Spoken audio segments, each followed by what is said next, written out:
Ek is professor Hannes Rewinghuis, baie welkom by die eerste gemeente van Yafashua in Suid-Afrika, Montana gemeente in Pretoria. Ek wil die geleentheid gebruik om bietjie gou te praat oor Paasnaweek en dit wat dit te doen het met ons as Christene of Protestante.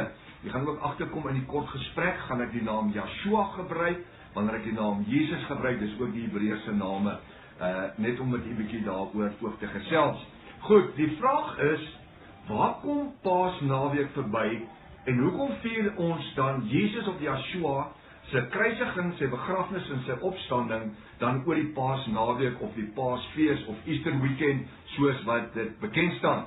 Goed, eerstens moet ek een of twee vrae vra. Sê vir my, as u verjaar, is u verjaarsdag elke jaar op dieselfde dag?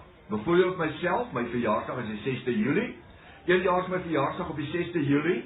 En die volgende jaar is my verjaarsdag op die 28ste Julie. Is dit moontlik? Nee, dis altyd dieselfde datum. Nou sê vir my, hoekom as Yeshua gekruisig is Jesus, soos in hierdie jaar op die 14de April, hoekom gaan dit volgende jaar die 28ste Maart wees?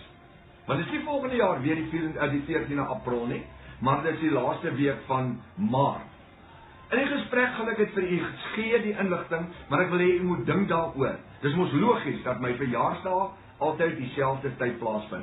Kom ek verduidelik, waar kom Paasnaweek vandaan en hoe word drie verskillende godsdienste saamgetrek in een feestyd of feesnaweek? Wanneer in die tyd van die Israeliete, in die tyd van Egipte, wanneer God of Jahwe ons Elohim vir Moses sê, hy moet vir Farao gaan sê, die volk moet trek, dan wil Farao die volk nie laat trek nie, maar dan laat God of Jahwe ons Elohim sekere dinge plaasvind, soos die pla en alles wat plaasgevind het, en dan die finale aanslag, wanneer die Vader dan vir Moses sê, smeer bloed aan die kusyne, want vanaand gaan die doodsengel deels beweeg, en as dit gevind word dat daar nie bloed aan die kusyne is nie, gaan die oudste van daai seun sterwe. Maar daar is 'n opdrag. Julle Israel moet hierdie dag herdenk as 'n Pasga fees. Pasga, nie Paastyd nie, of Easter weekend nie, Pasga, dis vir die Jode. Dan die Christendom.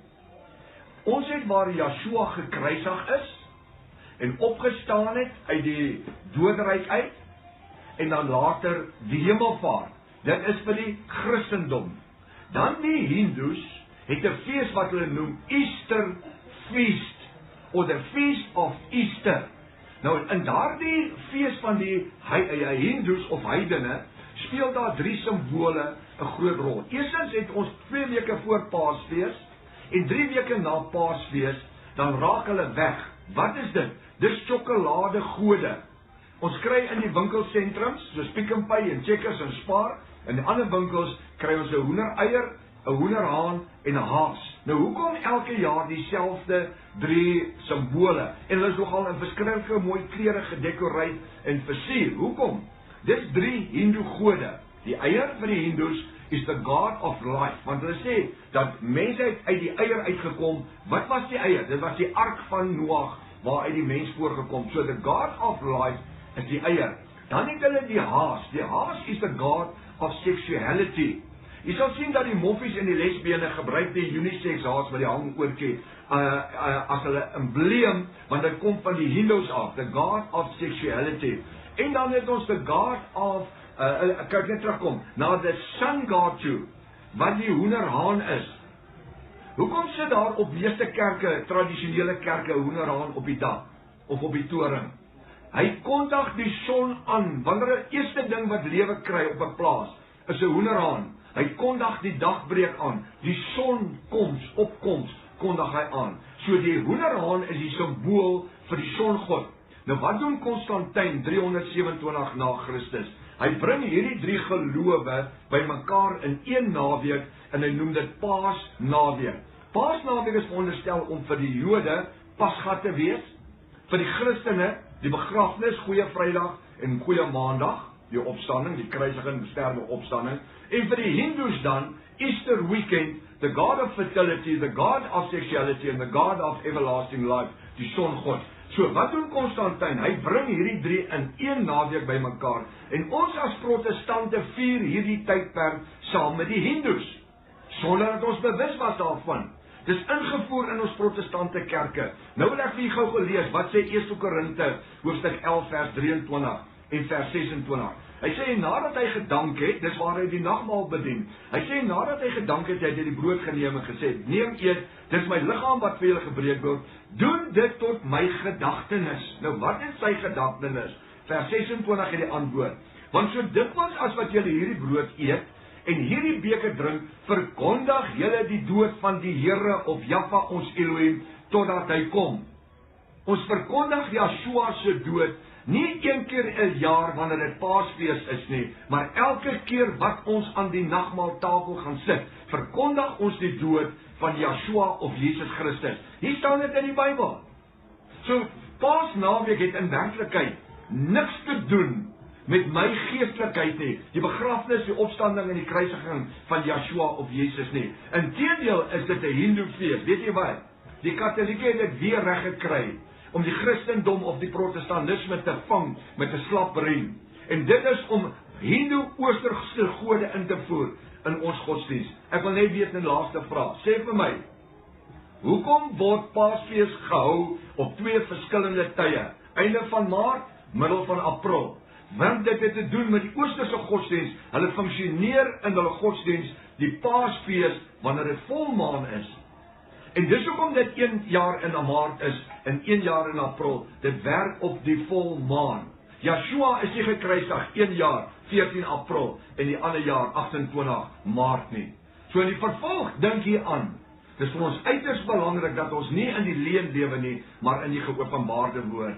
Omdat u nou na hierdie stemboodskap geluister het, wil ek u inlig om na die hele reeks te gaan kyk of luister op YouTube. Daar's ook die stemgedeelte. Die is onder die tema op watter dag is Jesus gekruisig.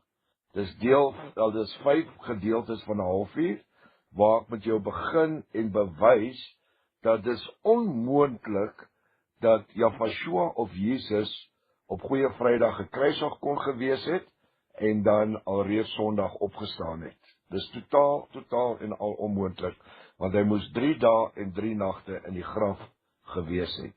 Soos Jona 3 dae en 3 nagte in die vissermaak gewees het. So ek gee weer die titel. Gaan kyk op YouTube. Ek glo hierdie wat u nou na geluister het, is genoeg om jy soos 'n aptydwekker, 'n voorgereg, dat jy gaan lus wees om te gaan kyk na werklik na die statistieke, die skrifte en alles wat ek vir u gegee het daarso. Die tema van die reeks is op watter dag is Jesus gekruisig. En ek gee my webtuiste nommer net hierso vir u. Dit is https://Yahshua. Ek spel dit AAHVAHSHIA.co.za. As jy daai kontak opsit en jy druk hom en hy maak oop, dis by my YouTube boodskappe, dan tik jy net bo in waar die vergrootglasie is, op watter dag is Jesus gekruisig. As hy oopmaak, druk op deel 1. Nou hy 2 kleure, die onderste kleur is gewoonlik rooi en die boonste een is groen, dan druk jy die onderste ene. Dis die video, of as jy nie data het nie, dan luister jy na die groen uit bo. Dit is natuurlik die stemboodskap. Sou jy enigiets meer wil weet, of as jy nie regkom nie, skakel my by my WhatsApp nommer 0722 367 124. Dan kan ek vir u die WhatsApp kontaknommer stuur of die YouTube link stuur en dan kan jy hom net druk en dan gaan jy dadelik deur. Baie dankie en seëninge in die mooiste naam. Die naam bo elke ander naam. Die naam Yahshua. Halleluja. Laat dit so wees.